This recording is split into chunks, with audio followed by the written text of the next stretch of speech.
donc dans cet instrument. Donc la sonde Rosetta, il va nous présenter un petit peu l'histoire et puis les résultats actuels. Vous avez vu que c'était un succès mondial. Maintenant, on sait ce qu'est l'ESA. Avant, personne ne savait. Maintenant, quand on parle de l'ESA, on sait ce que c'est. Moi, j'étais aux États-Unis quand l'atterrisseur a atterri et les Américains étaient debout et ça y est, l'Europe a atterri sur une comète. Donc, pour une fois, l'Europe a devancé la NASA et on en est tous très heureux, avec en plus des choses absolument fabuleuses. Donc, je vais laisser la parole à Jean-Baptiste qui a bien plus de choses intéressantes à raconter que moi. Merci d'être venu et merci à vous tous d'être aussi nombreux. C'est bon, merci beaucoup de m'avoir invité ici. Comme Patrick l'a dit, je travaille avec les caméras Osiris. C'est un ensemble de 2 caméras qui sont sur la mission Rosetta et qui nous fournissent un peu toutes les fabuleuses images qu'on a pu voir de cette comète. Et donc, je suis ici pour vous parler un peu de Rosetta. Pas seulement de la comète, mais un peu de toute l'aventure Rosetta, de ce qui s'est passé un peu depuis le début de la mission et de tout ce qu'on a observé. Et bien sûr, vers les 2 tiers du talk, on va rejoindre la comète et on va commencer à discuter de tout ce qu'on a observé sur cette comète. Et je vais essayer de vous parler un peu des premiers résultats scientifiques. Alors, j'étais pas trop sûr de l'audience, des gens qui allaient venir assister à cette présentation, donc j'ai essayé de garder le talk à un niveau assez général, pour que tout le monde puisse suivre, même si vous n'êtes pas familier des comètes et de la science qu'on fait avec Rosetta. Bien sûr, si vous voulez en savoir plus, si vous avez plus de questions sur les détails scientifiques, n'hésitez pas à m'interrompre ou à venir discuter avec moi. Je suis ici cet après-midi et puis demain toute la journée. Ok. Donc on commence avec quelques chiffres sur la mission Rosetta. Donc c'est une mission qui a été lancée en 2004, il y a 10 ans. Une mission qui a voyagé 10 ans dans le système solaire. Et elle n'a pas fait 10 ans de voyage sans rien faire. Au cours de ces 10 ans, on a visité 2 planètes et demie et 3 astéroïdes. Alors, je vais revenir sur ça un peu plus tard, pour s'expliquer ce que ça veut dire. Et bien sûr, on a eu un rendez-vous avec une comète en août 2014. Et là, à l'heure actuelle, on est en orbite autour de cette comète, 67P Churyumov-Gerasimenko. Et on va rester en orbite autour de la comète jusqu'à au moins mi-2016 et peut-être même plus loin. Sur Rosetta, on a 11 instruments. Il faut savoir que c'est une mission qui est quand même assez énorme. C'est une des missions les plus ambitieuses, peut-être la plus ambitieuse de l'Agence spatiale européenne. On a 11 instruments sur l'orbiteur, plus un lander. Et sur le lander Philae, on a aussi une dizaine d'instruments. C'est une mission qui a coûté 1,4 milliard d'euros. Ça paraît énorme, mais ramener ça à la taille de l'Europe et puis à 15 ans de mission, c'est quelque chose comme 20 centimes par Européen et par an, donc c'est pas énorme. Surtout si on ramène ça aux Jeux Olympiques, par exemple, en Russie, qui ont coûté 50 milliards d'euros. Ils auraient pu financer plusieurs missions Rosetta. Et bien sûr, c'est une révolution scientifique, et je pèse bien mes mots, je vais revenir sur ça un peu plus tard. Les données qu'on recueille à l'heure actuelle sur cette comète, c'est en train de complètement chambouler notre idée qu'on avait des comètes, et ça remet en question beaucoup des préconceptions qu'on avait sur ce genre d'objet. Et donc, pourquoi est-ce qu'on va visiter une comète déjà ? On a cette idée que les comètes sont les témoins de la formation du système solaire. Ce sont des petits objets qui se sont formés au tout début de la formation du système solaire, qui sont formés loin du Soleil, qui contiennent de la poussière et des matériaux volatiles, de la glace, et qui n'ont pas beaucoup évolué depuis lors. Et ces objets, ils passent un certain temps de leur vie, une majorité de leur temps très très loin du Soleil. Et seulement quand ils sont perturbés, ils vont se rapprocher du Soleil et avec la température commencer à fondre, à sublimer, à libérer toute cette chevelure de gaz et de poussière qu'on peut observer et à évoluer. Mais si on peut observer un objet, une comète qui est dans le système solaire depuis pas très longtemps, eh bien on a accès, en reconstituant sa structure et sa composition, on a accès à tous les processus de formation de ces objets, donc on peut remonter à l'histoire de l'origine du système solaire. Et les comètes sont aussi intéressantes parce que quand on étudie comment les planètes se forment, on a une bonne idée de comment on a formé des grains de poussière au tout début. Et ensuite, on a une bonne idée de comment on forme des planètes à partir d'astéroïdes ou de comètes, à partir d'objets qui ont déjà quelques kilomètres. On a un problème pour passer de poussière, pour passer d'objets qui font quelques mètres à des objets qui font quelques kilomètres. On ne comprend pas très bien comment ça se passe. Et les comètes, elles sont un peu entre les deux. Donc si on arrive à comprendre comment les comètes sont formées, en les analysant en détail, en ayant accès à leur structure interne, on peut expliquer un peu le chaînon manquant dans toute cette histoire d'évolution des petits corps, en passant des poussières jusqu'aux planètes. Bien sûr, les comètes, on a aussi dit que c'était peut-être la source de l'eau qu'on a sur Terre. Parce que bon, la Terre s'est formée très proche du Soleil et il faisait trop chaud pour vraiment conserver toute l'eau qu'on voit à l'heure actuelle sur notre planète. Donc la question est d'où vient l'eau? Il y a une des théories qui dit que l'eau sur Terre aurait pu être apportée par les comètes. C'est quelque chose qu'on essaye d'analyser principalement en regardant la différence de composition, de rapport entre les isotopes d'hydrogène et d'oxygène qu'on a sur les comètes et qu'on a dans les océans terrestres. Il y a un communiqué de presse aujourd'hui, apparemment, de la mission Rosetta, de nos collègues de l'instrument Rosina qui mesure le gaz, et qui nous disent que cette comète-là, ce n'est pas la source. Ce type de comète, ce n'est pas la source de l'eau qu'on a sur les océans terrestres, parce que le rapport entre le deutérium et l'hydrogène est beaucoup trop haut. Je vais revenir sur ça un peu plus tard. Les comètes, si elles ont apporté l'eau, elles ont aussi pu apporter autre chose. Il se trouve que les comètes, elles sont très sombres, et il y a une des idées qui dit que si elles sont aussi sombres, c'est parce qu'elles sont couvertes de suie, elles sont couvertes de matériaux organiques, c'est-à-dire des molécules complexes de carbone, hydrogène, oxygène, azote, qui sont peut-être les premières briques qui ont servi à fabriquer des protoacides aminés, des acides aminés, ensuite des protéines, et la vie telle qu'on la connaît sur Terre. C'est une des hypothèses qu'on essaie de tester avec Rosetta, avec tous les instruments qui mesurent la composition sur cet objet. Et enfin, une comète, c'est aussi un formidable laboratoire qui traverse tout le système solaire. Les planètes et les plupart des astéroïdes sont sur des orbites circulaires, donc ils restent toujours à la même distance du Soleil, alors que les comètes sont sur des orbites très elliptiques. Et elles vont de plusieurs dizaines d'unités astronomiques, plusieurs centaines d'unités astronomiques, jusqu'à très proche du Soleil. Et donc elles traversent tout le système solaire, elles traversent des régions complètement différentes. Et avec Rosetta, en suivant une comète depuis 4 unités astronomiques jusqu'à 1,2 unités astronomiques, ça nous permet aussi d'étudier ces différentes parties du système solaire et de voir comment la comète se comporte dans ces différentes régions.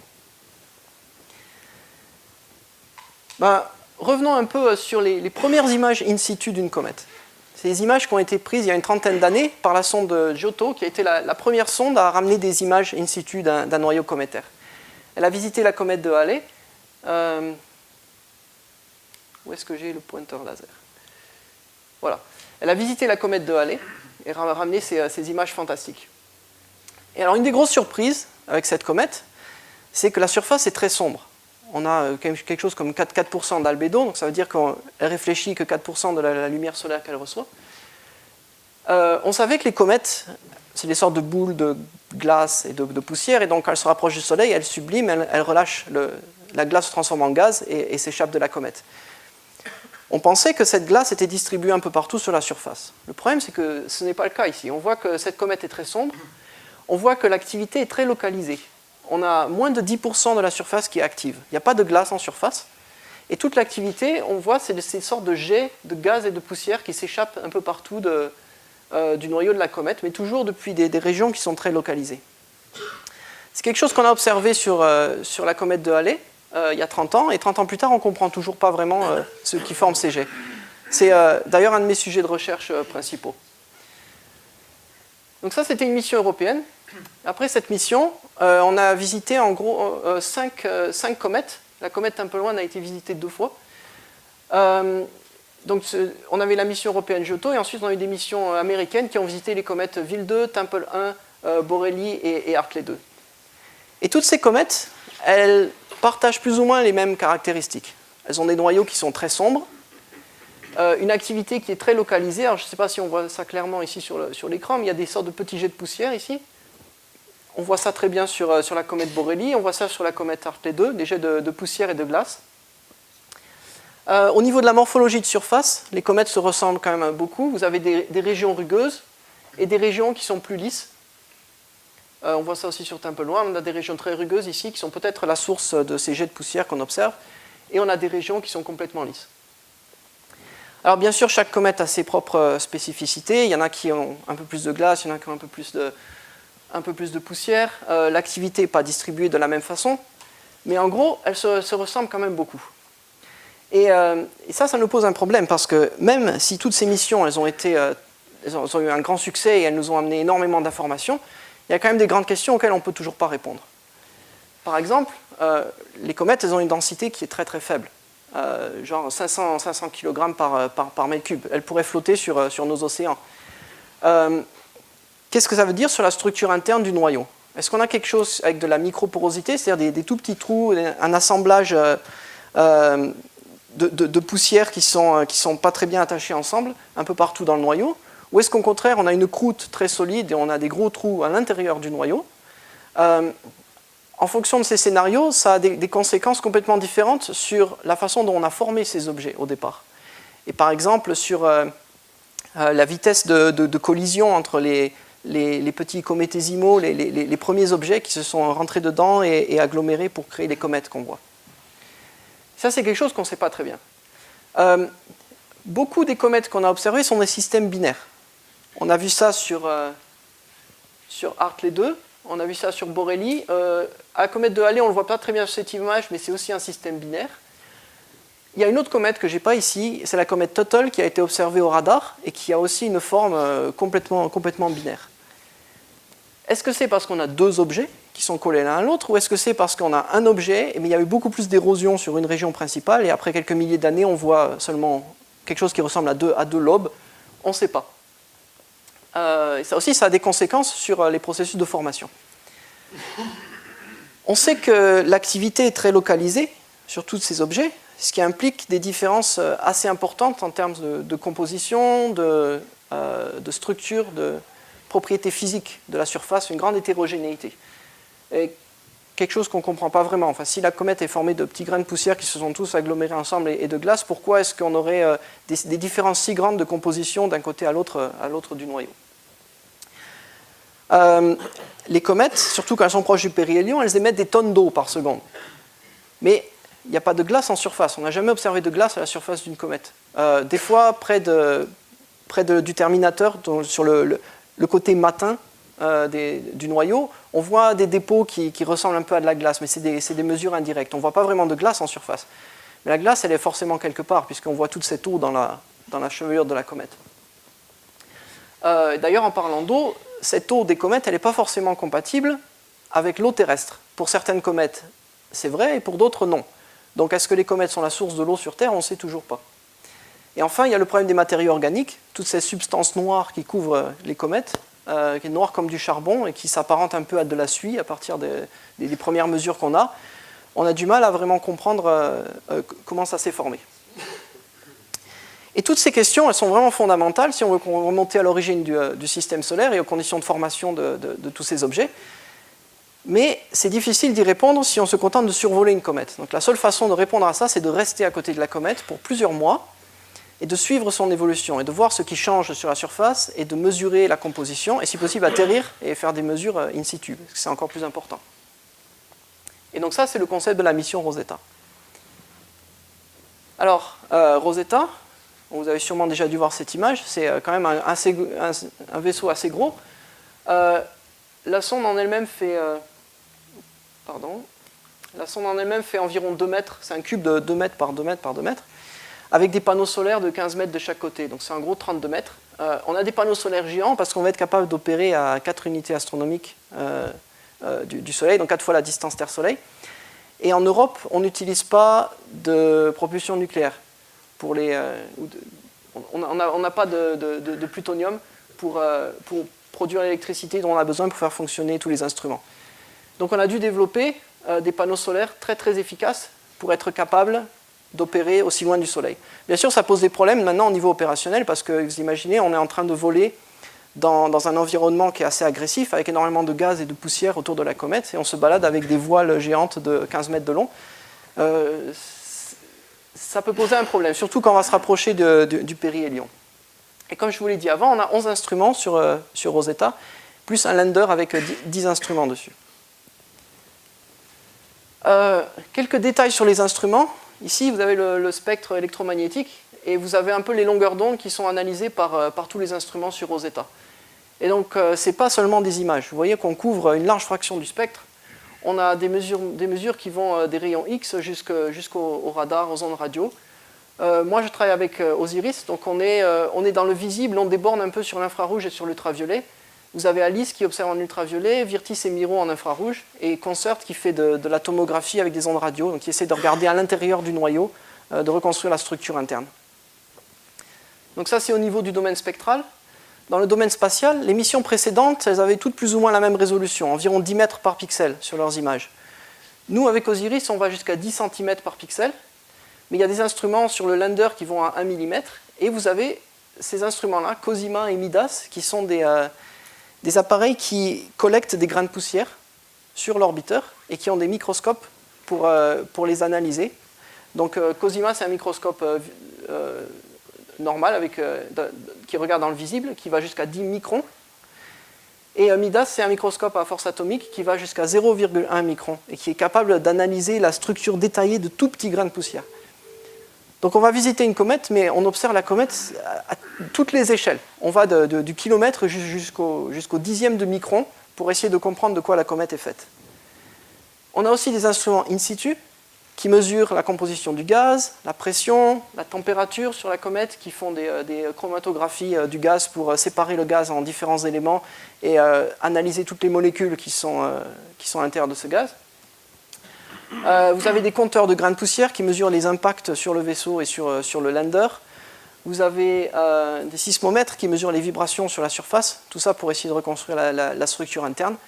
Donc c'est vraiment toute une batterie d'instruments pour essayer d'en savoir le plus possible sur cette comète, essayer de tout comprendre, pour répondre à toutes les questions que les missions précédentes n'ont pas pu résoudre.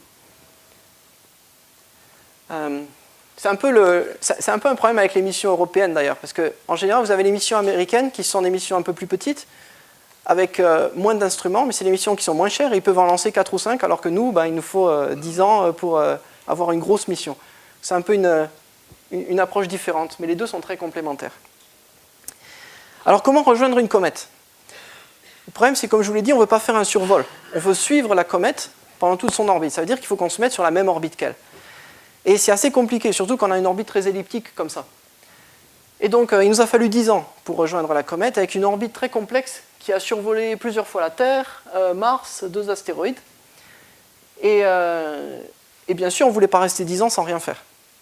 Donc à chaque fois qu'on a survolé un de ces objets, on en a profité pour prendre des images, faire des mesures avec tous les instruments et faire de la science. Donc je vais passer les quelques prochaines minutes à vous présenter un petit peu tout ce qu'on a fait pendant le voyage jusqu'à ce qu'on arrive à la comète.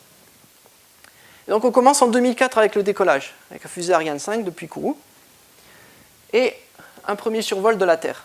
Alors je vous ai dit qu'on avait visité 2 planètes et demie. C'est parce qu'on est passé par la Terre, on est passé par Mars, mais quand on est passé par la Terre, on en a profité pour prendre des images de la Lune.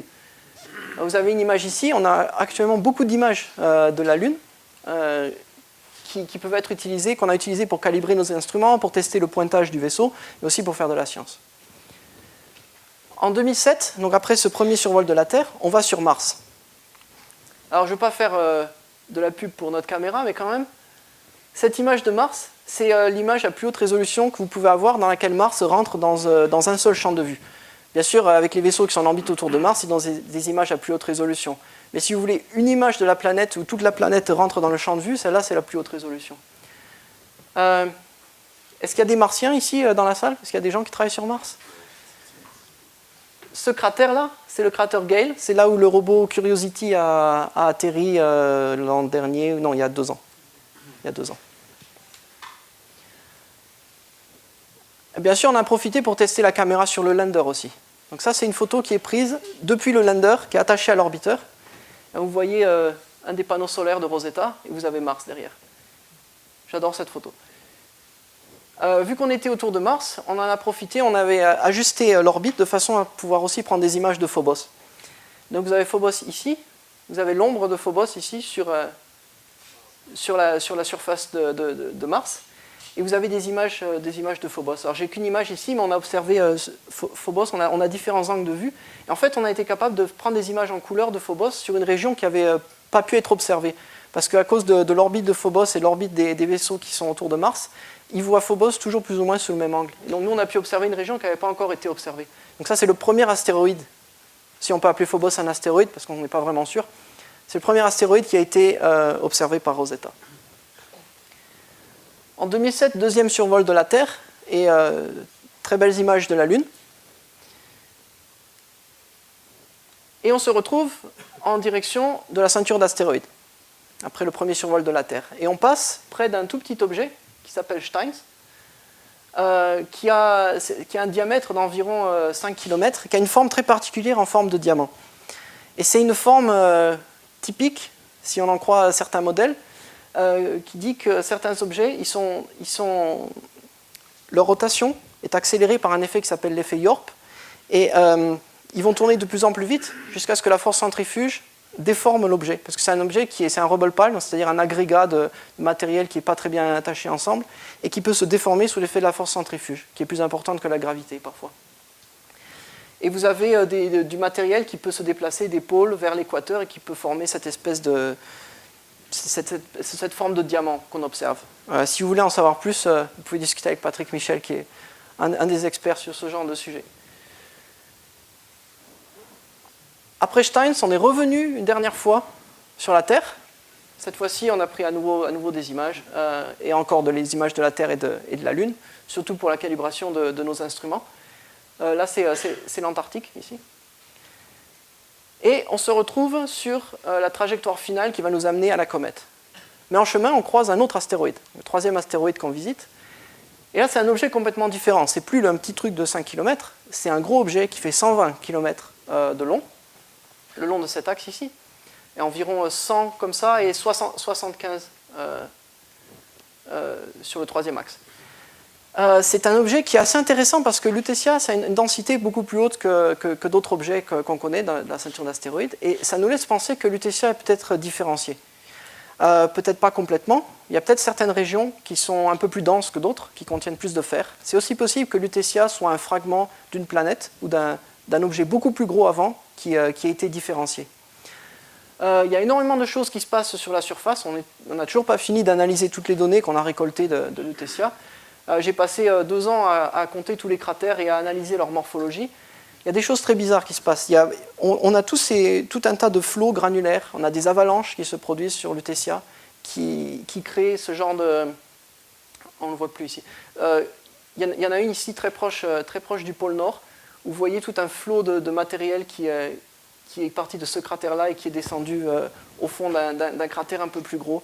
On observe des cratères qui se sont déformés lors de la formation, qui n'ont pas du tout une forme circulaire, mais qui ont une forme très, très elliptique avec des côtés très différents. On a une morphologie de surface super complexe avec plein de linéaments et de fractures qui sont probablement reliés à des impacts géants, comme celui qu'on voit ici à droite. On a un impact géant ici, on en a un gros ici, et on pense qu'il y en a un de l'autre côté, qu'on n'a pas observé avec Rosetta, mais qui a plus ou moins été observé avec des télescopes terrestres. En passant, une des toutes premières images qu'on a prises en approche, vous voyez, il y a quelque chose ici. Si je zoome dessus, c'est Saturne. C'était pas du tout prévu, mais c'était pas mal quand on a vu ça dans les images. C'est pas un ovni, c'est pas un artefact, c'est vraiment Saturne qui est très très loin, mais qui est dans le champ de vue de notre caméra. En 2011, on met Rosetta en hibernation, parce qu'on est à 4 unités astronomiques, on a atteint la limite de la performance des panneaux solaires, et on ne peut plus opérer le vaisseau. Et donc la seule chose qui fonctionne dans Rosetta, c'est une petite horloge qui est chargée de réveiller le vaisseau 3 ans plus tard. Il faut savoir que pendant 3 ans, on n'a aucun contact avec le vaisseau. Donc on sait sur quelle orbite il est, on l'a fait tourner sur lui-même pour qu'il conserve son orientation, pour que quand il se réveille, l'antenne soit toujours plus ou moins pointée sur la Terre. Mais 3 ans plus tard, on sait que l'horloge est censée réveiller Rosetta. Le vaisseau doit arrêter sa rotation, regarder où il est par rapport aux étoiles, se tourner vers la Terre, au cas où, et nous envoyer un signal, ça y est, je suis réveillé. Donc c'était un peu stressant. Mais 3 ans plus tard, on reçoit le signal, c'était au mois de janvier cette année, et ça y est, Rosetta est réveillée, et on peut commencer la partie principale de la mission. Et donc on est à un peu plus de 4 unités astronomiques. Alors bien sûr, on n'a pas énormément d'électricité, c'est très difficile de communiquer avec le vaisseau parce que c'est loin, mais on commence à prendre des observations et à essayer de trouver la comète. Est-ce que la comète est toujours là? Parce qu'à ce moment-là, la comète était aussi très loin du Soleil et plus visible depuis les télescopes terrestres. Et donc on commence avec les premières observations, et ça c'est une image. Alors on a 2 caméras. Avec Osiris, on a une caméra avec un angle large qui fait 12 degrés et une caméra avec un angle plus petit de 2 degrés seulement. Donc ça c'est l'angle large, c'est la WAC, Wide Angle Camera. et l'autre c'est la NAC, Narrow Angle Camera. Et ça c'est une vue de la WAC. Et bon, vous voyez, le champ, s'il y a des astronomes ici, le champ est assez dense, il y a des étoiles partout, et la comète elle est quelque part au milieu. Alors c'est pas ça c'est un amas globulaire. Vous ne voyez pas la comète sur cette image. Alors je vais vous montrer le rectangle ici, ça correspond au champ de vue de la NAC, plus ou moins. C'est ce qu'on voit sur l'image suivante. Donc ici, vous voyez à nouveau cet amas globulaire, qui est une très belle image. Et ce petit point ici, c'est la comète. C'est juste le noyau de la comète parce que la comète n'est pas encore active. Et ça, c'est une observation qui a duré une dizaine d'heures, parce qu'on ne résout pas encore le noyau de la comète à cette distance-là. On est à 5 millions de kilomètres. Donc on prend plein d'images qu'on aligne ensemble, et ça, c'est la somme du signal qu'on obtient. Et comment on sait que c'est la comète? On suit cet objet et on voit qu'il se déplace.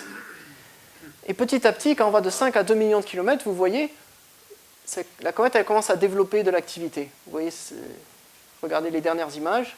Voilà. Alors bien sûr, on ne fait pas que prendre des images à ce moment-là. Ça nous a aidé pour la navigation, pour être sûr que la comète était à l'endroit où on s'y attendait, et que le vaisseau était aussi là où on s'y attendait. Mais en fait, à chaque fois qu'on prend des images, c'est pendant 12 heures, on prend une image toutes les 20 minutes, et on mesure la luminosité, la magnitude de la comète, et on reconstruit ce qui s'appelle des courbes de lumière. C'est-à-dire qu'à moins que votre objet soit une sphère parfaite, comme il tourne sur lui-même, et qu'il a une forme un peu compliquée, vous voyez une surface différente de l'objet, à tous les 10 degrés de rotation. Et donc, la quantité de lumière qu'on reçoit, c'est une fonction de la forme de l'objet et de l'inclinaison de l'axe de rotation par rapport à l'observeur. Et donc, en analysant ça, on peut reconstruire la période de rotation de la comète, et on peut aussi regarder un peu la forme, si on a assez d'observations. Ce que vous pouvez voir ici, ce sont des observations qui vont de mars jusqu'à juin, et elles tombent toutes sur la même courbe. Donc ça veut dire qu'on a une rotation qui est très très stable sur cette comète. Ce n'est pas du tout excité comme on a pu voir sur d'autres comètes des fois, où l'axe de rotation bougeait beaucoup. Non, ici c'est très stable. On a une période de 12,4 heures, qui est très proche de la période qui avait été déterminée à partir d'observations terrestres. Donc la comète, ça veut dire qu'elle n'a pas beaucoup changé depuis la dernière fois qu'on l'a observée. On a une bonne idée de l'axe de rotation. Et sa taille, c'est plus ou moins la même. On ne connaît pas encore sa forme, mais on sait que ça fait en gros 5 km de diamètre. En plus de regarder le noyau, on commence aussi à regarder l'activité, à essayer de caractériser cette activité pour notre propre science, parce qu'on veut savoir quand est-ce que la comète commence à devenir active, mais aussi pour planifier les opérations, parce que si la comète est trop active, on ne peut pas s'en rapprocher trop près, parce que ça devient dangereux pour le vaisseau. Donc ça, c'est une image prise à la fin du mois d'avril, et vous voyez ici que la comète a développé toute une sorte de coma de poussière. On ne voit pas de gaz encore à ce moment-là, c'est que de la poussière. Et ça, c'est un peu surprenant, parce que les comètes, elles sont principalement faites d'eau. Et l'eau, en général, elle commence à sublimer à 3 unités astronomiques, 2,8 unités astronomiques. On sait que les comètes peuvent être actives beaucoup plus loin, parce qu'il n'y a pas que de l'eau, il y a aussi du CO2, il y a d'autres glaces qui sont capables de sublimer à des températures beaucoup plus basses. On s'attendait à ce que la comète devienne active à ce moment-là, mais quand même, elle paraissait beaucoup plus active que ce qu'on avait prédit, ce qui était un petit peu inquiétant. Et donc, on a regardé les détails, et là, c'est à nouveau une courbe de lumière, mais cette fois-ci, au lieu d'avoir un point toutes les 20 minutes, vous avez un point par jour, ou même pour une durée de temps un peu plus longue, où on a intégré toute la lumière qu'on reçoit. Donc vous avez, en gros, c'est la luminosité moyenne de la comète. Et donc vous voyez, c'est plus ou moins constant. Donc ça, c'est la luminosité du noyau tout seul, sans activité. À la fin du mois d'avril, d'un seul coup, on a un changement très rapide de luminosité, suivi d'un déclin graduel. Et ensuite, on revient plus ou moins aux valeurs précédentes. Et ensuite, à la fin du mois de juin, ça commence à monter. Cette montée ici, ça correspond à un développement d'activité normale pour une comète. Ça, non. Et ça, en fait, ce qu'on appelle un outburst. C'est une sorte d'explosion. C'est pas encore très bien compris comment ça se passe. Il y a plusieurs hypothèses pour essayer d'expliquer ça. Mais en gros, d'un seul coup, une partie de la comète explose et relâche un gros nuage de poussière qui s'étend autour de la comète et qui réfléchit beaucoup plus la lumière que le noyau tout seul, parce qu'on a une surface beaucoup plus grande. Et donc, ça crée ce ce pic de luminosité. Et ensuite, ce nuage de poussière, il s'échappe jusqu'à ce qu'on ne puisse plus le visualiser avec nos instruments. Ce pic ici, ça correspond à environ 100 tonnes de poussière éjectée de la comète. C'est un volume de 250 mètres cubes. Ça doit faire à peu près la taille de cette pièce, en gros. Donc, ça paraît dramatique, mais en fait, ce n'est pas si énorme que ça. Et ensuite, vu que la comète est redevenue normale, entre guillemets, retour à l'activité normale, bon, ben, tout va bien. Par contre, on essaie toujours d'expliquer ça. Alors, c'est un peu... c'est quasiment impossible d'expliquer ça avec de la glace d'eau seulement. Donc, c'est probablement dû à la sublimation d'autres espèces, comme de la glace de monoxyde de carbone, de CO2, ou d'autres effets, comme des transitions de phase entre différents types de glace. On peut en discuter après, si ça vous intéresse. Au début du mois de juillet, on commence à résoudre la comète. C'est-à-dire qu'elle fait juste 2-3 pixels dans nos images. Et on voit cette sorte de forme de patate ici, un petit peu irrégulière, mais bon, c'est plus ou moins sphérique. Il faut savoir que quand on était dans cette phase de la mission, au mois de juillet et d'août, on a reçu pas mal de lettres, parfois même des lettres d'insultes de gens qui nous disaient « Pourquoi vous ne nous montrez pas plus d'images de la comète? On veut voir plus d'images. » Mais on n'a pas plus d'images que ça. On est encore très loin de la Terre, et on n'a pas beaucoup d'électricité, et on n'a pas beaucoup de bandes passantes et de quantité de données qu'on peut transmettre. Et donc, on fait ce genre de film pour regarder la rotation de la comète seulement une fois tous les 15 jours. Et à partir du mois de juillet, ça devient une fois toutes les semaines. Entre, on n'a pas d'images. Donc à chaque fois, pour nous, c'est une surprise, parce que d'une série d'images à l'autre, on s'est beaucoup rapproché de la comète, et on a un gain de résolution qui est assez important. Donc ça, c'est le 3 juillet, à 40 000 km. Le 10 juillet, à 37 000 km, ben, la patate, elle commence à avoir une drôle de forme. Est-ce qu'on a un noyau un peu allongé? Est-ce qu'on a 2 lobes? Est-ce qu'on a 3 lobes?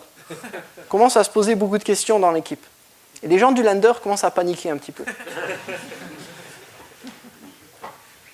Le 14 juillet, ça c'est une image, c'est un zoom, donc il y a beaucoup d'interpolation. Donc toutes les choses qu'on voit sur la surface, elles ne sont pas vraies. C'est un effet de l'interpolation, mais la forme, elle est réelle. Là, nous, on commence à être contents, parce que ça, c'est quelque chose qui a l'air très intéressant, et les gens du lander sont très paniqués.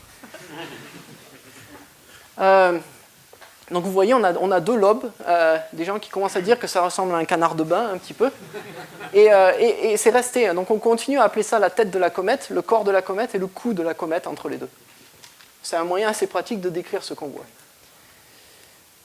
Le 24 juillet, cette fois-ci, on commence à résoudre des choses sur la surface. Donc cette fois-ci, il n'y a plus d'interpolation, il n'y a plus de zoom, là c'est la taille réelle. Il y a clairement 2 lobes. Est-ce qu'on a 2 objets qui sont collés l'un à l'autre, ou est-ce que c'est dû à l'érosion? On ne sait pas. À l'heure actuelle, on ne sait toujours pas. Les 2 hypothèses sont totalement valables. On n'a pas assez de données pour infirmer l'une ou l'autre des hypothèses. On commence à avoir des variations d'albédo et de morphologie. La comète est très sombre, hein, c'est toujours 4% d'albédo. On voit des sortes de cratères ou de dépressions sur la surface. On voit que ça a une forme très, très irrégulière. Et il y a des régions qui apparaissent beaucoup plus brillantes que d'autres. Il faut savoir qu'ici, on a un angle de phase qui est très proche de 0, donc on a le Soleil juste derrière nous, donc ça a tendance à exagérer les variations d'albédo. Donc ces régions sont plus brillantes que d'autres, mais le changement entre les deux n'est pas dramatique, c'est peut-être juste quelques pourcents. Le 2 août, on arrive à 1000 km. Et là, cette image, elle est particulièrement intéressante, parce que ce qu'on voit ici, c'est une résolution comparable aux missions précédentes. On est à environ 10 mètres par pixel. Et je vous montre 2 autres comètes. Vous avez Ville 2 ici et Temple 1 ici. Et vous voyez que ce n'est pas très différent. On a le même type de morphologie, à nouveau. On a des régions rugueuses, on a des régions toutes lisses. On a un peu de variation d'albédo, un peu de variation de couleur, mais ce n'est pas dramatique, hein. C'est un peu comme ce qu'on a vu sur les autres comètes. On a une forme bilobée, on a ces 2 lobes. Ok, sont un peu agencés de façon particulière, mais ce n'est pas forcément une surprise non plus, puisqu'on a déjà vu ça sur Borrelly, sur Hartley 2, sur Total. Donc on se dit, bon, c'est une comète un peu comme les autres. On va avoir la chance de l'étudier en détail, mais il n'y a pas de surprise jusqu'à maintenant. Et alors, il faut savoir que là, on est à 1000 km, et que nous, quelques jours plus tard, on prend le train pour aller à Darmstadt, au centre de contrôle de la mission, parce qu'on va se mettre en orbite autour de la comète le 6 août, et on va être à 100 km. Donc on a un facteur 10 en résolution. Mais jusqu'au jour de mise en orbite autour de la comète, nous, on n'a pas d'autres images. Donc on va découvrir les images qui vont être montrées à tout le monde le matin même pour les montrer l'après-midi. Et on ne sait pas du tout à quoi s'attendre. On sait, bon, on va voir ça avec une résolution meilleure, mais on se dit, bon, ok, on va avoir des régions qui vont être très lisses, des régions très rugueuses, mais c'est plus ou moins la même chose. Et le 6 août, voilà ce qu'on voit. On se retrouve avec cette image. Et pour rendre justice à cette image, je crois que je vais passer en plein écran maintenant, pour que vous voyez vraiment ce qui se passe. Le changement de résolution de début août jusqu'à cette image au 6 août, le facteur 10, ça change complètement notre vision des comètes. Cette fois-ci, c'est plus du tout ce qu'on avait vu sur les missions précédentes. Alors bien sûr, on a toujours des régions lisses et des régions rugueuses, mais au milieu de la région lisse, il y a tout un tas de blocs. Certains ils font plusieurs mètres de taille. On a des trous énormes sur la comète. On a des plateaux comme ça, on ne comprend pas très bien. On a des falaises qui font jusqu'à 200 mètres de haut, qui sont complètement alignées par rapport au vecteur gravité. Donc ça, c'est un mur vertical, c'est une vraie falaise. Vous avez des sortes de dépôts de matériel, de poussière un peu partout sur la surface, mais qui s'arrêtent parfois de façon très abrupte. Et vous avez une région ici où il n'y a pas du tout de poussière, où on a des sortes de linéaments un peu partout. On a une surface qui est très accidentée, qui est très rugueuse, et qui ne ressemble pas du tout à ce qu'on avait pu voir avant. Et tout ça, c'est grâce à la résolution. Et là, on est à 1 mètre par pixel, mais on descend jusqu'à 10 cm par pixel avec nos caméras. Et donc, rien que cette image, à partir du moment où on a ça, Rosetta, c'est déjà un succès pour nous. Parce que rien qu'avec ça, on est en train de remettre en question tout un tas de paradigmes sur la formation des comètes, sur la structure de leur surface, sur leur évolution. On ne forme pas du tout de la même façon ce genre de structure ici que ce genre de surface très plate. On a tout un tas de flots granulaires sur la surface qu'on ne comprend pas. Il y a énormément de science rien que dans cette image seulement. Je vous en montre une autre. Donc, l'autre image, elle regarde de ce côté-là, ici. Donc, le dessous de la comète.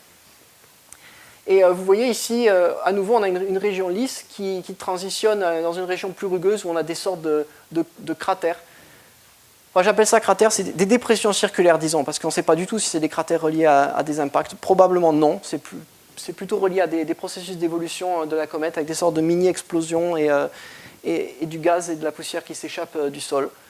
Vous avez tout un tas de structures circulaires qu'on n'explique pas encore très bien. Vous avez des blocs qui font la taille d'une maison. Vous avez des sortes de... Alors ça a l'air d'être une fracture. En fait, c'est une sorte de petite falaise qui fait quelques mètres d'eau. Vous avez des choses, on va regarder ça d'un peu plus près, qui ressemblent à des dunes. On n'a pas de processus éolien sur la surface de la comète, il n'y a pas de vent. Au moins pas de vent latéral. Du moins, c'est ce qu'on pense. Donc comment est-ce qu'on forme des choses qui ressemblent à des dunes? On ne comprend pas très bien. Donc pour nous, ça veut dire qu'on commence toute la partie cartographie au niveau géologique. On essaie d'identifier différentes régions sur la comète. On essaie de tracer des frontières entre différentes régions. On essaie de définir des unités géologiques qui partagent plus ou moins les mêmes caractéristiques. Et on leur a donné des noms. Donc tous ces noms, c'est des dieux égyptiens, des dieux féminins pour la tête et masculins pour le corps. Et c'est ce qu'on utilise à l'heure actuelle pour décrire la comète un peu partout, parce que bon, l'analogie avec le canard, ça va un moment, mais on a besoin d'un peu plus de noms pour pouvoir décrire toutes les régions. Et chaque région a des propriétés géologiques vraiment très particulières. Donc vous avez par exemple Maat et H qui sont couvertes de poussière. Vous avez Atméite ici, qui ressemble pour nous à un cratère d'impact. Vous avez une région qui est... le matériel a l'air d'être compacté, il a l'air plus dense, l'inertie thermique est plus grande que dans d'autres régions. Il y a beaucoup moins d'activité de cet endroit. À l'heure actuelle, on pense que le lander est quelque part par là. Je vais revenir sur ça un peu plus tard. On était censé atterrir de l'autre côté, mais c'est possible que le lander ait sauté jusqu'à ici.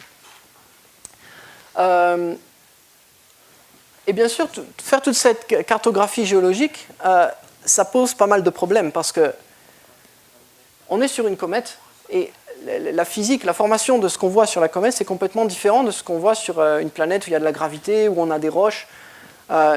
Ici, on est quand même sur un objet qui a cette densité de 400-500 kg par mètre cube.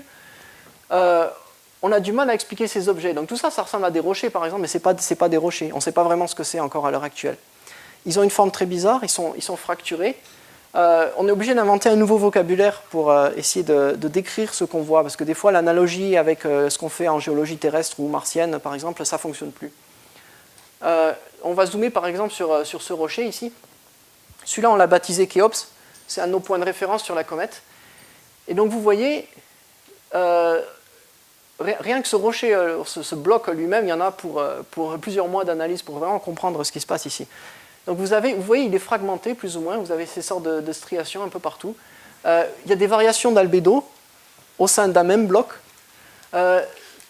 Il semblerait qu'il y ait des choses qui tombent du bloc, et on a des sortes de trous ici aux alentours, comme s'il y avait du matériel qui était tombé, qui avait un peu impacté aux alentours du bloc.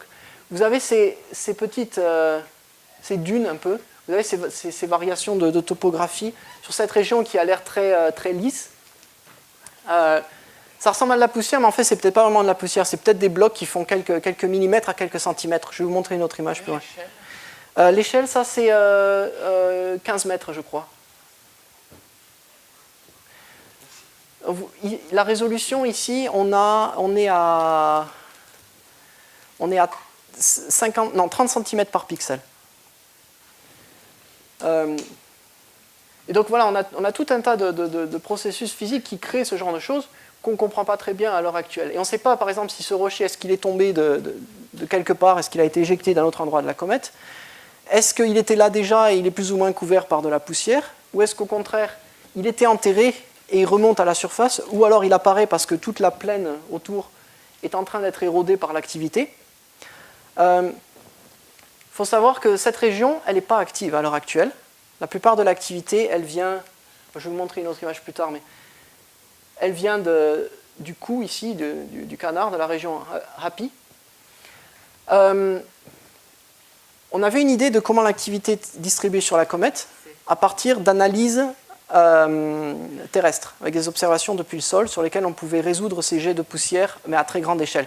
J'ai développé un modèle qui permet d'inverser ces jets et de les relier à la surface du noyau, à partir des observations terrestres, et aussi à partir des observations in situ, bien sûr.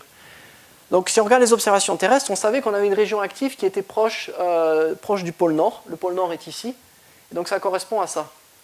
On sait que quand on se rapproche du pérhélion, on a une région qui est très active, qui est assez large et qui est proche de l'équateur. Moi, je pense que c'est celle-là. Ça correspondrait parfaitement avec mes prédictions, mais on ne sait pas encore, parce que pour l'instant, on est encore trop loin du Soleil. On devrait voir cette région devenir active dans les mois à venir. Et donc, c'est possible que l'activité explique pourquoi on a tout ce matériau ici, comme de la poussière, tous ces dépôts de poussière qui couvrent un peu toute la topographie. Bien sûr, on ne fait pas que prendre des images de la surface. On a les deux caméras, qu'on a un angle de vue très petit pour la surface et un angle de vue très large pour regarder l'activité. Donc en parallèle, on a toujours des images sur lesquelles on surexpose le noyau pour regarder les structures les plus fines qu'on peut voir dans la coma.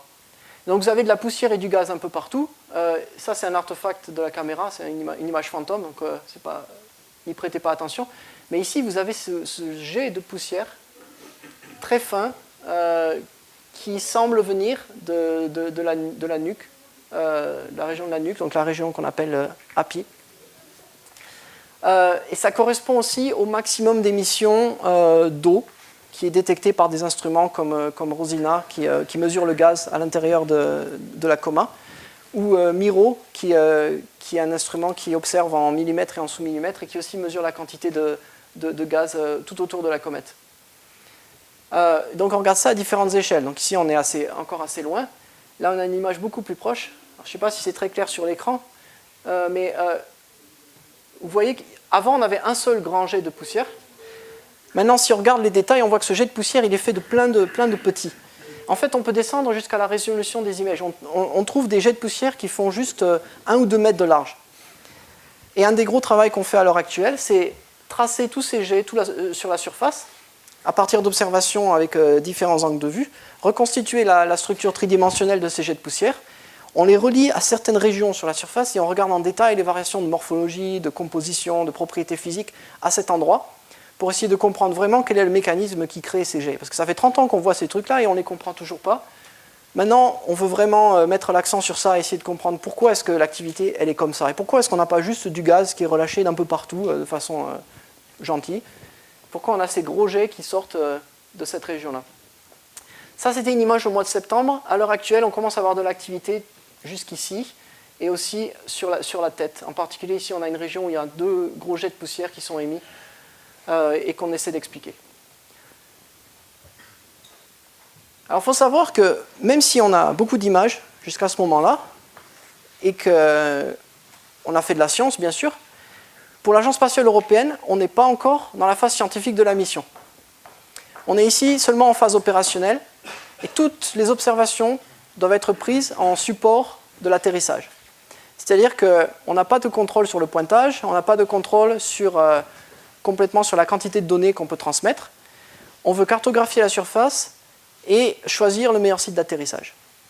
C'est seulement à partir de maintenant que le lander a été déposé sur la surface que les scientifiques, comme moi et mes collègues, peuvent prendre le contrôle du vaisseau et enfin décider où est-ce qu'on veut pointer, qu'est-ce qu'on veut observer. Et donc là, vous avez une image du site d'atterrissage qui a été sélectionné pour le lander. C'est un site qui est plus ou moins plat. Alors, il y a quand même pas mal de topographie, hein. Vous avez aussi des falaises qui font quelques dizaines de mètres. Il y a beaucoup de poussière. Enfin, je dis poussière, ça veut dire quelque chose qui apparaît lisse à la résolution de nos images, en quelques dizaines de centimètres. C'est plat par rapport à la gravité. Il n'y a pas trop de rochers ici. Donc c'est un endroit qui paraît bien pour le lander. Si on a une bonne couche de poussière, le lander il devrait se poser là et s'enfoncer un petit peu et y rester. Une des dernières images prises par le lander, juste quelques jours avant la séparation, on voit à nouveau un des panneaux solaires, on voit la comète, on voit même un peu d'activité de la comète. Et là on est à une vingtaine de kilomètres du noyau. Et donc le 12 novembre, on commence la descente. Ça c'est une image que vous avez tous vue, je pense, en ligne. Le lander a pris une photo de nous, et nous on a pris une photo de lui juste après la séparation. J'ai pas l'image prise par le lander, mais on voit Rosetta. Je ne sais pas si cette image a été publiée. Donc vous voyez le lander, vous voyez les antennes, je crois que c'est pour le magnétomètre. Vous voyez les pieds, les 3 pieds du lander, et ce truc-là ici, si je ne me trompe pas, c'est l'instrument qui permet de forer la comète et de récupérer des échantillons. Et donc ça, c'est une image. Mais nous, ce qu'on a fait, c'est qu'on a suivi le lander pendant toute la descente. C'est bien pour expliquer aux gens ce qu'on fait, mais c'est aussi bien pour nous, pour la science, parce qu'on peut modéliser ensuite très précisément la trajectoire du lander, et on est en train d'essayer d'utiliser ça pour avoir une mesure du champ gravitationnel de la comète et étudier ses variations. Parce qu'on a cette forme très particulière, on a des grosses variations de gravité d'un endroit à l'autre. Et ça se ressent sur la trajectoire du lander. Et là, c'est la trajectoire... Enfin, c'est pas la trajectoire, c'est juste une vue d'artiste, mais ce sont toutes les images du lander qu'on a prises. Je vais vous montrer des zooms. Donc à partir de 10h du matin, vous avez la première image après séparation. Et ensuite, le lander s'éloigne et descend sur la comète. Donc vous pouvez voir, on arrive à résoudre la forme du lander dans presque toutes les images. Il tourne sur lui-même, c'est normal. Et il descend vers la comète. À partir de 14h, 14h30, la comète entre dans le champ de vue de notre caméra. Et donc on se retrouve avec en même temps le lander et la comète. Parce qu'on connaît parfaitement la masse du lander, sa vitesse. Et donc avec ça, on est en train de travailler sur la modélisation de ces cratères d'impact. Et ça nous permet d'avoir accès aux propriétés physiques de la surface, définir la force de la surface, la structure mécanique, la taille des grains et tout ce genre de choses. Donc scientifiquement, pour l'orbiteur, c'est génial. Pour le lander, un peu moins.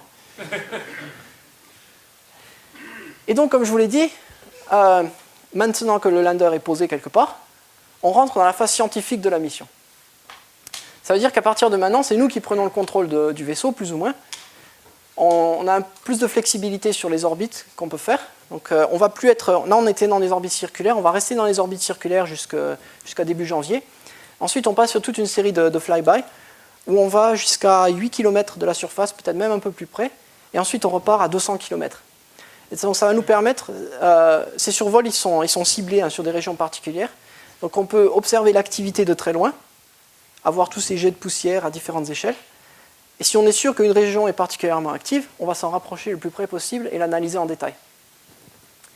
Bien sûr, on a quand même récolté des tonnes de données qu'on est en train d'analyser et écrire les premiers papiers. On va suivre la comète jusqu'au périhélion, donc à 1,2 unités astronomiques. C'est ce qu'on va rejoindre. On va rejoindre cette distance au mois d'août, mi-août l'an prochain. Mais ensuite, on continue, après le périhélion, quand la comète est la plus active. On va observer l'évolution de la surface en cartographiant les mêmes régions plusieurs fois au cours de la mission pour observer ce qui a changé. On va survoler une région active, donc on va choisir un de ces gros jets de poussière et on va voler au milieu du jet de poussière. Pour nous, la caméra, on va fermer nos portes, mais les instruments qui collectent le gaz et la poussière, eux, ils vont ouvrir les leurs et essayer de collecter un maximum d'informations. Et ensuite, pour les gens qui travaillent sur la partie magnétosphère et interaction entre la coma de la comète et le vent solaire, il y a une excursion qui est prévue au mois de septembre l'an prochain où on va partir jusqu'à plus de 1000 km du noyau pour analyser le champ magnétique et l'interaction avec le vent solaire à différentes échelles. Et ensuite, on se rapproche à nouveau. Et puis, on continue jusqu'à la fin de la mission. On ne sait pas quand la mission va s'arrêter. Enfin, ça va s'arrêter à 4 unités astronomiques dans le meilleur des cas. Parce qu'il n'y aura plus assez d'électricité. C'est possible qu'on essaie de se poser avec Rosetta complètement, à ce moment-là. On voudrait faire un peu ce qui a été fait par les Américains avec la mission NIR, qui a visité Eros, l'astéroïde Eros, c'est-à-dire qu'on va descendre le plus près possible de la comète, à 10 km, à 7 km, 5 km, jusqu'à ce qu'on touche la surface. Vu qu'on ne peut pas contrôler... c'est pas comme le lander, on n'a rien pour atterrir, donc quand on touche la surface, on est mort. Mais on va essayer de s'en rapprocher le plus possible, c'est un moyen de finir la mission en beauté. Donc je crois que c'est un peu tout ce que je voulais vous dire sur la mission Rosetta. Si vous voulez en savoir plus sur tous les instruments et tout ce qui se passe, je suis là cet après-midi et demain. Vous avez un de vos collègues ici, professeur Meyer Heinrich, qui... vient juste de publier un livre sur les comètes et leurs origines. Donc, vous pouvez lire son livre. Moi, je vais vous laisser avec toute une série d'images de la comète qui vous montre un peu toute cette morphologie fantastique qu'on ne comprend pas très bien. Et j'attends vos questions.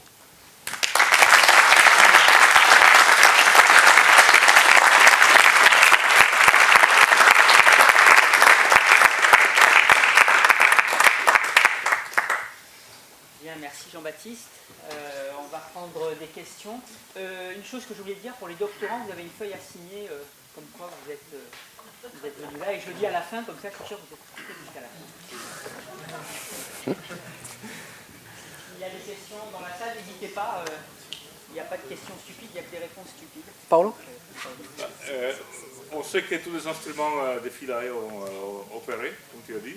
Est-ce qu'on sait aujourd'hui, on est sûr qu'il y a eu des échantillons qui ont été récoltés, ils ont été mis à l'intérieur de chambres d'analyse? Parce que c'était pas sûr. Je crois qu'on n'est pas certain. Je pense que Uwe peut répondre mieux que moi à cette question. Est-ce qu'il y a eu des échantillons qui ont été analysés par Philae? Moi, je pense que oui, mais il faut que je convainque mon PI.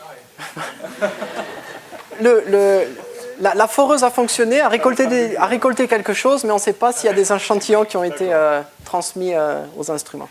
Alors, ce matin, moi, j'ai vu un communiqué venant du CNES sur les chaînes d'information continue disant que le forage n'avait pas fonctionné. Ça, c'était l'opinion de mon PI.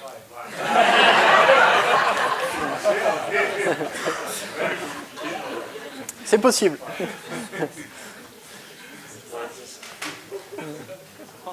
Dans l'émission des poussières, pas de gaz. Oui. Est-ce que ces poussières, elles montent et redescendent ou elles s'échappent de la comète? Avec nos images, on n'en est pas certain. Ce qu'on voit, c'est que on ne voit pas dans ces images-là en particulier, mais on a d'autres images dans lesquelles on voit qu'il y a beaucoup de grains qui sont autour de la comète, qui sont plus ou moins en orbite autour d'elle. Donc ça veut dire qu'il y a une partie des grains, les plus gros, qui ne s'échappent pas complètement et qui soit se mettent en orbite et s'échappent plus tard, ou retombent sur la comète à des endroits différents. On pense qu'il y a des transports de matière d'un côté à l'autre de la comète à cause de ça. Et qu'est-ce qui peut donner la vitesse initiale? Le gaz. Ou éjecter? Le gaz, c'est le gaz. Le gaz. C'est ça, ouais. C'est juste la sublimation du gaz et le gaz entraîne les poussières. Ça pose des contraintes sur comment ces poussières sont attachées sur la surface. La force de tension doit être quand même assez minime parce qu'à l'heure actuelle, il n'y a quand même pas beaucoup de pression. Je crois que c'est juste 1 pascal ou quelque chose comme ça. Et donc, si la force de tension est trop élevée, on ne peut pas éjecter ces poussières. Justement, le gaz qui s'échappe, il n'a pas un effet sur la rotation de la comète? Oui, le fait que que l'activité est localisée, ça crée des forces non gravitationnelles, ça perturbe un peu la rotation. C'est quelque chose qu'on essaie de mesurer à l'heure actuelle, ça va prendre un peu de temps. Il y a quand même quelque chose d'un peu bizarre, c'est que on connaît cette comète depuis quand même pas mal de temps, et on a déjà observé pour 2 ou 3 orbites. À partir des observations terrestres, on a défini la rotation de la comète, on a dit que c'était 12,7 heures. C'était une mesure qui était très précise, à partir des courbes de lumière. Mais nous, ce qu'on voit maintenant, c'est 12,4. Donc il y a un changement de 20 minutes. Est-ce que c'est dû à l'activité? C'est possible. Vu que cette activité est très localisée, c'est possible que ça ait changé la rotation. C'est quelque chose qu'on est en train d'essayer de calculer. Est-ce que le vecteur de rotation, tu as dit qu'elle n'a pas changé pour la courbe de lumière, mais là, est-ce que vous voyez un changement même petit par rapport à... C'est pas clair, c'est pas très clair. Peut-être, mais c'est pas clair à l'heure actuelle. Il faut qu'on attende encore quelques mois pour être sûr. Si on voit un changement maintenant, c'est dans notre barre d'erreur, donc on ne sait pas. Est-ce qu'on voit une différence de composition entre les deux lobes? Pas pour l'instant. Pas pour l'instant. Donc c'est une composition plutôt homogène. Ça on n'a pas encore la capacité de... Non. Je sais pas s'il y a pas de différence de composition. Je pense que c'est plus que, à l'heure actuelle, on n'a pas encore traité toutes les données nécessaires pour répondre à cette question. On voit des différences en termes d'activité. Il y a plus d'activité sur le corps que sur la tête. Et on a l'impression que l'inertie thermique sur la tête est plus élevée que sur le corps, du moins dans certaines régions, mais on ne sait pas encore. Qu'est-ce qui a déterminé les différentes zones géologiques? C'est pas des critères de composition? Non, ce n'est pas des critères de composition, c'est seulement la morphologie. On a essayé de tracer des frontières entre différentes unités. Par exemple, on a des régions qui sont clairement couvertes par un matériel qui apparaît assez lisse. Et c'est une sorte de manteau qui couvre jusqu'à une certaine limite. Et ensuite, on voit qu'il y a une transition très forte entre d'un côté la partie lisse et d'un côté une partie beaucoup plus rugueuse. Donc on s'en sert pour tracer une frontière. Quand on aura toutes les images avec une résolution beaucoup plus haute, on va améliorer ça. C'est juste une première détermination des régions. Avec ces images à haute résolution, en particulier quand vous allez vous approcher, est-ce qu'on peut avoir une idée de la composition des matériaux qui sont sur la comète, en particulier s'il y a de la matière carbonée, des acides aminés? Je veux dire, si on n'a pas d'extraction, d'échantillons analysés par le lander, est-ce qu'on aura quand même une idée de savoir ce qu'il peut y avoir dans s'il y a des acides aminés? Oui, tout à fait. Donc, pas avec notre caméra. Nous, on a des filtres, on fait une sorte de spectre dans le domaine visible, infrarouge et UV, mais on a une dizaine de filtres par caméra, donc c'est un spectre qui n'a pas une très grande résolution spectrale. Par contre, il y a Virtis, le spectromètre infrarouge. Eux, ils ont une très très bonne résolution spectrale, et eux, ils vont nous dire la composition. Ouais. Et à l'heure actuelle, ils disent qu'il y a des matériaux carbonés un peu partout.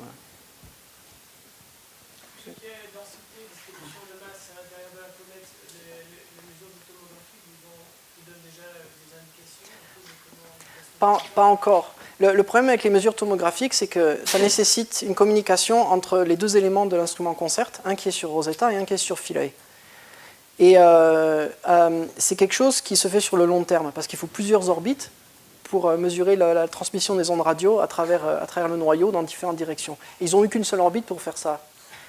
Donc il faut qu'on attende que Philae se réveille. Il faut savoir où est Philae aussi. Ouais, enfin on sait quand même avec assez bonne précision maintenant pour pouvoir faire ce genre de mesures. Il y avait une question. Pourquoi c'est pas ce type de comète que l'apport d'eau sur Terre?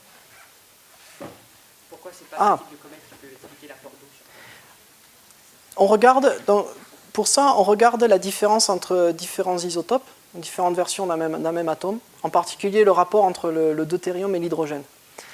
Et le rapport qu'on trouve dans l'eau qui est contenue sur cette comète et le rapport qu'on a dans nos océans, c'est pas du tout pareil.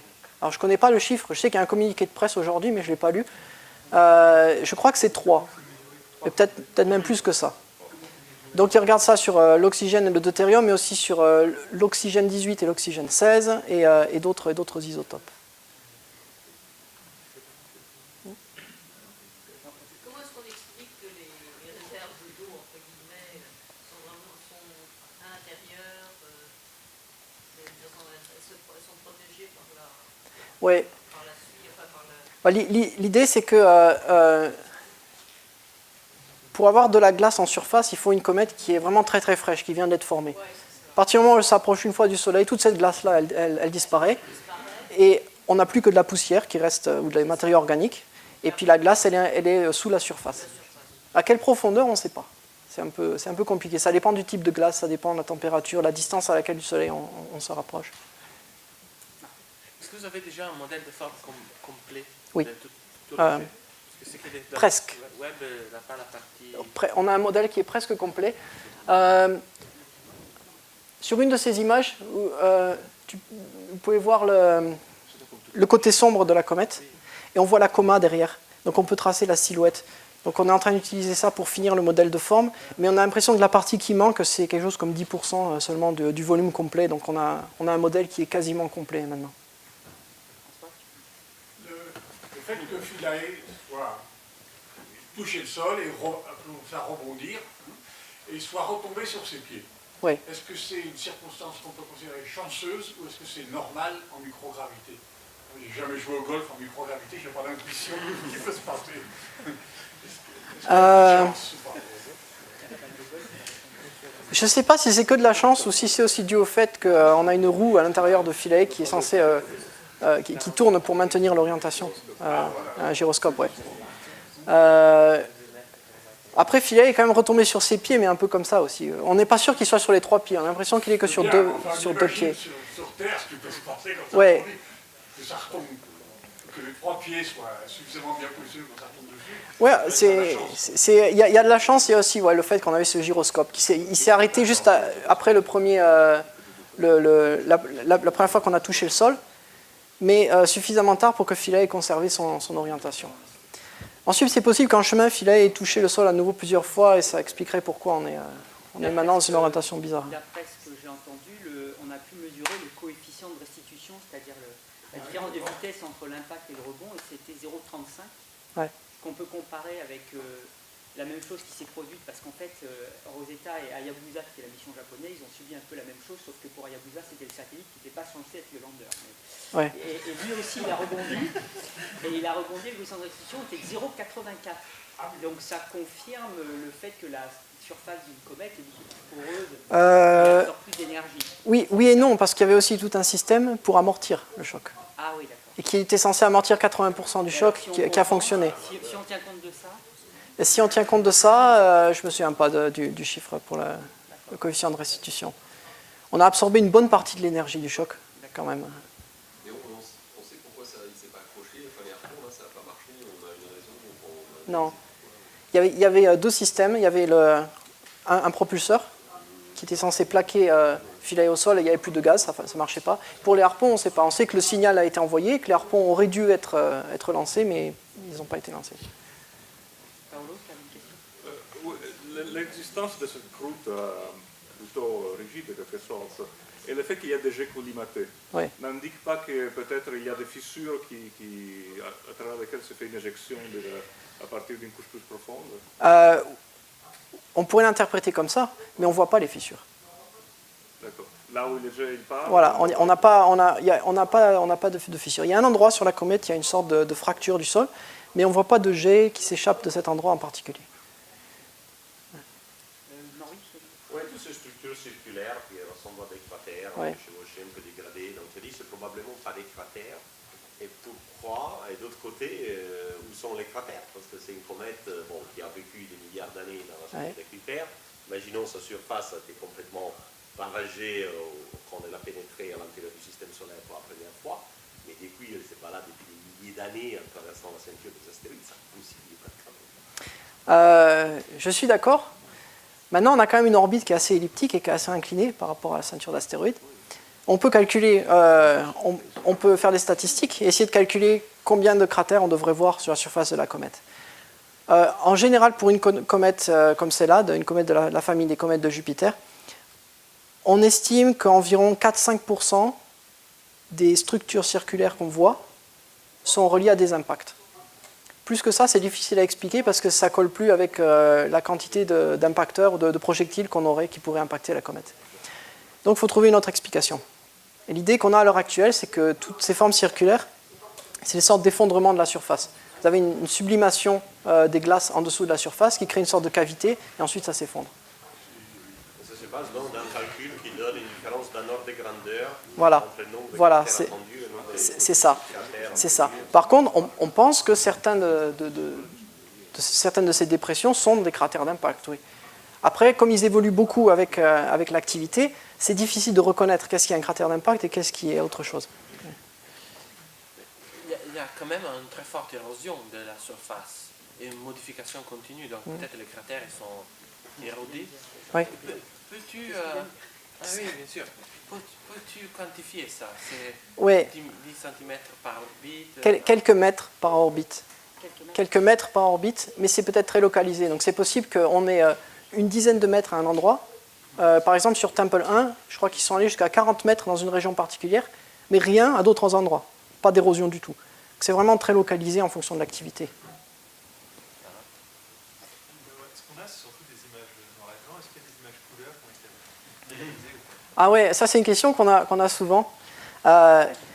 Donc nous, on prend des images avec différents filtres. Donc bien sûr, si on les met ensemble, on peut obtenir une image en couleur. Le problème, c'est que comment convertir ça pour montrer aux gens une image en vraie couleur, pour montrer à quoi la comète ressemble. Parce que nous, on fait ça juste pour voir des différences de composition entre différentes régions. Il y a une image qui a été publiée sur Internet la semaine dernière, qui a été un peu partout, une image en couleur, qui a été prise à partir d'un des abstracts de la conférence AGU. Ce n'est pas du tout représentatif de la comète. On est assez en colère contre celui qui a mis cette image dans son abstract parce que c'est n'importe quoi. On devrait publier normalement aujourd'hui ou d'ici la fin de la semaine une image en couleur de la comète sur laquelle on a vraiment pris le temps de prendre des filtres qui se rapprochent de ce qu'on pourrait voir avec nos yeux et essayer de montrer une image en vraie couleur. Maintenant, je n'ai pas l'image ici, mais je peux vous dire la comète elle est très sombre. C'est un gris très très sombre, presque noir, c'est comme du charbon. Si on regarde les spectres, il y a un petit peu plus de signal en rouge et en infrarouge qu'en bleu et en vert. Donc la comète serait légèrement rougeâtre, mais ce n'est pas quelque chose qu'on peut voir avec nos yeux. Il y a des régions qui sont un peu moins rouges.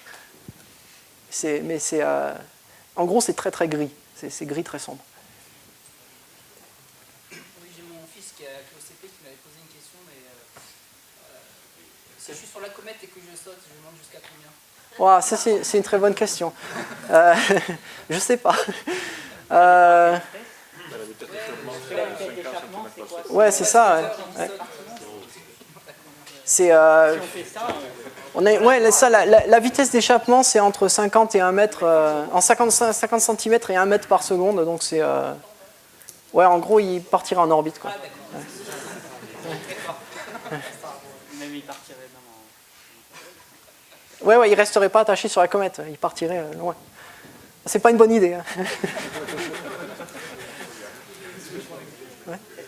7. One of the famous images from that was released had the appearance of dunes Yeah. in the neck. Yeah, you might have mentioned it, but I Yeah. missed it. But is that still is that a viable hypothesis that you had wind that Yeah, so saltation? I said this earlier, but I will repeat it in English.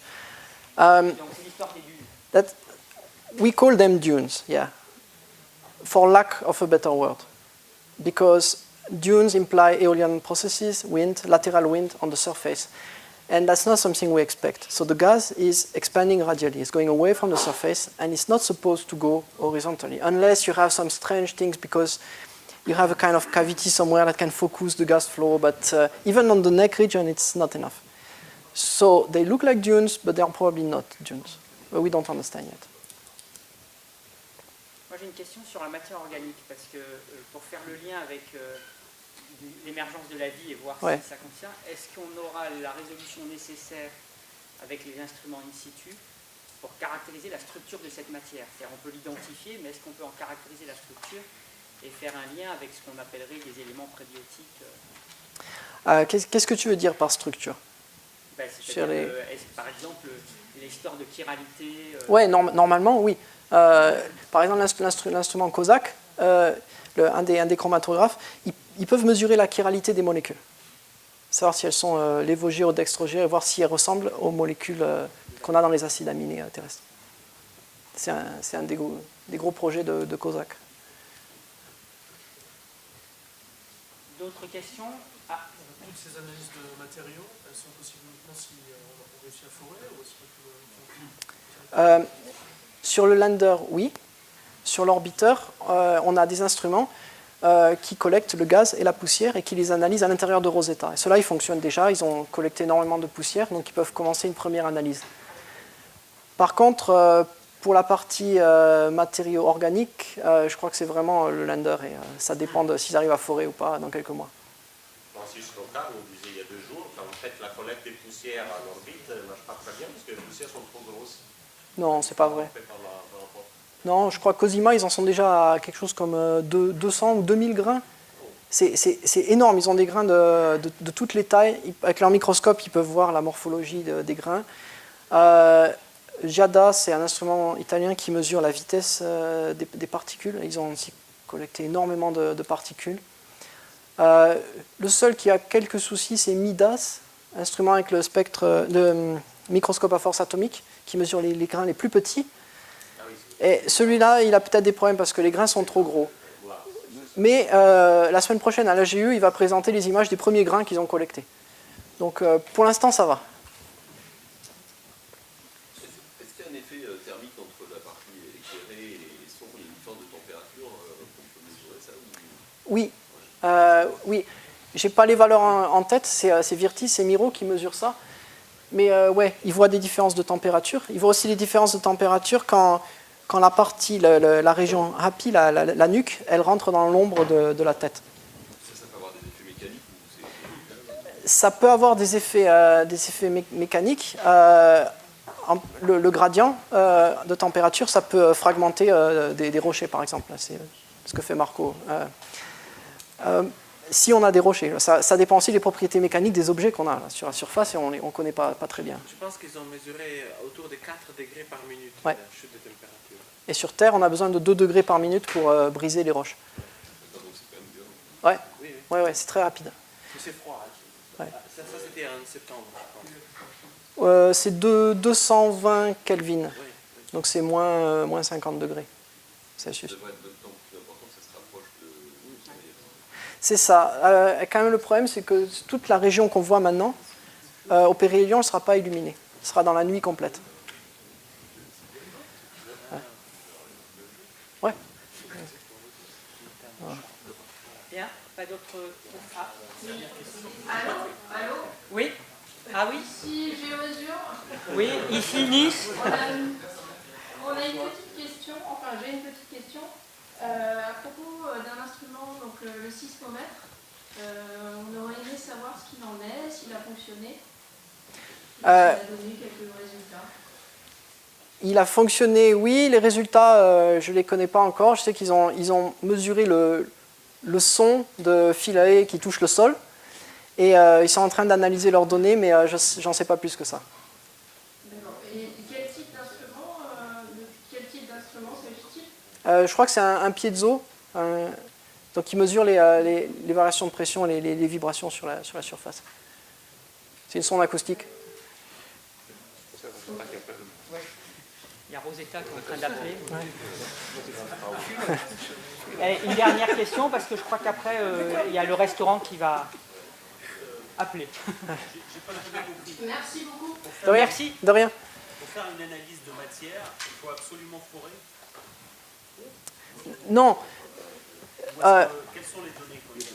Alors, il y a deux possibilités. On peut analyser les données sur le sol en forant, en creusant un trou, en récoltant du matériau qui est transmis à différents instruments sur le lander qui peut faire l'analyse in situ.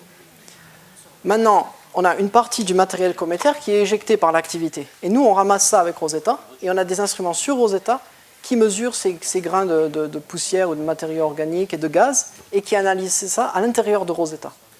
Mais donc Philae ne peut pas les analyser. C'est-à-dire Philae a besoin de forêt pour récolter ces instruments. Oui. Oui. Quand il est passé dans le soleil, on a un espoir qu'il puisse le faire. Oui. On pense que Philae va se réveiller à partir du mois de mars, commencer à réchauffer les batteries, les recharger, et devrait être opérationnel dans les mois qui suivent.